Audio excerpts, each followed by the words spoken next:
Kahit gaano tayo kaingat para maiwasan ang mga bagay na to, kung minsan nangyayari talaga to eh.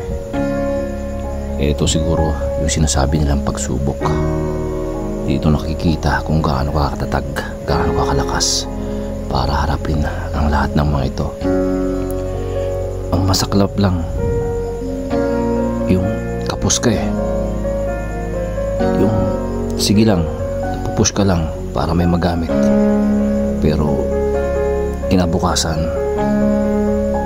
hirap ka sa kaiisip kung saan ka kukuha ng kapalit nito.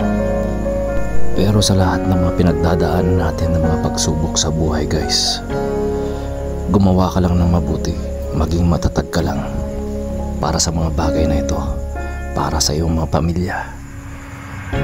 Sigurado, pag gumawa ka ng mabuti, laging may kapalit na ibibigay ng Panginoon na hindi mo inaasahan, na alam mo yung nag-iisa ka na sa mundo na lumalaban, pero bigla na lang nandyan, bigla na lang may tutulong sa'yo.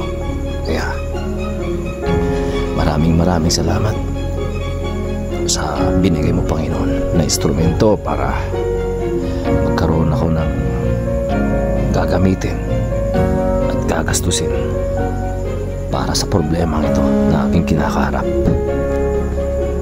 Kaya payong kaibigan lang guys, gumawa ka ng mabuti sa iyong kapwa. Kahit walang kapalit, basta kaya mo, sige lang, gawin mo. Tumulong ka nang walang kapalit, sige, gawin mo, tumulong ka lang. Balang araw, darating din yung sinasabi nilang mabuting karma na bigay ng buong may kapal.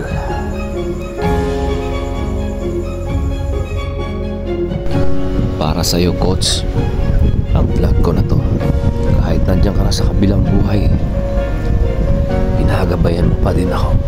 Maraming salamat. Hanggang sa muli nating pagkikita coach.